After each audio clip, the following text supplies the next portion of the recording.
Une vidéo un peu plus courte aujourd'hui, on va faire vite parce qu'on a affaire à un fascicule VO qui est plus fin que les albums librairie français, donc forcément on va aller plus vite. Vous avez compris de qui il s'agit. Le premier personnage, c'est Batman. Le second personnage, c'est Spawn. Vous avez remarqué peut-être qu'on a beaucoup parlé de Spawn ces temps derniers, tout simplement parce que il est au centre de l'actualité. Hein. C'est pas juste que j'aime ce personnage, c'est qu'il y a beaucoup de sorties qui sont liées à Spawn. Son univers est vraiment relancé.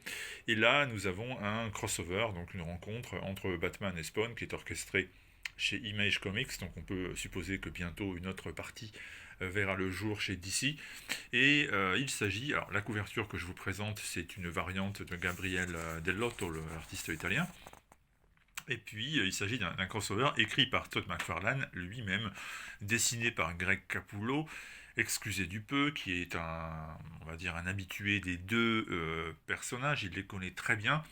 Et c'est dans son style caractéristique et très apprécié des fans qu'on retrouve cette histoire.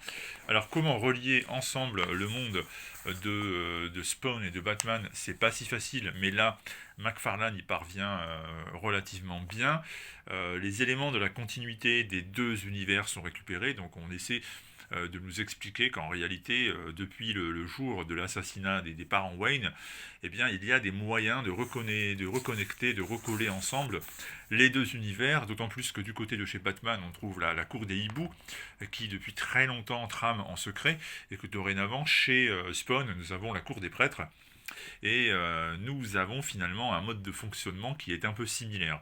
Alors au départ, les deux personnages se rencontrent et se tapent dessus parce qu'on parvient à les dresser l'un contre l'autre, et puis finalement, après avoir échangé une bonne série de bourre-pif et de coups bas, ils finissent par comprendre qu'en fait ils sont manipulés, et alors c'est le moment où ils vont pouvoir se réunir et puis travailler de concert pour essayer de venir à bout de la menace qui dans l'ombre voudrait les dresser l'un contre l'autre.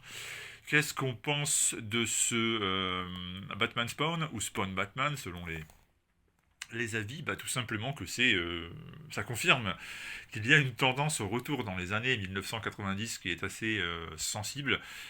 Il faut dire que les lecteurs de l'époque qui avaient 15-20 ans et qui donc ont découvert ça au meilleur âge, je pense, pour être impressionnés par des comics, ce sont ceux qui, aujourd'hui, 30 ans plus tard, en ont 40, 50, 60, et qui donc ont le plus de pouvoir d'achat normalement.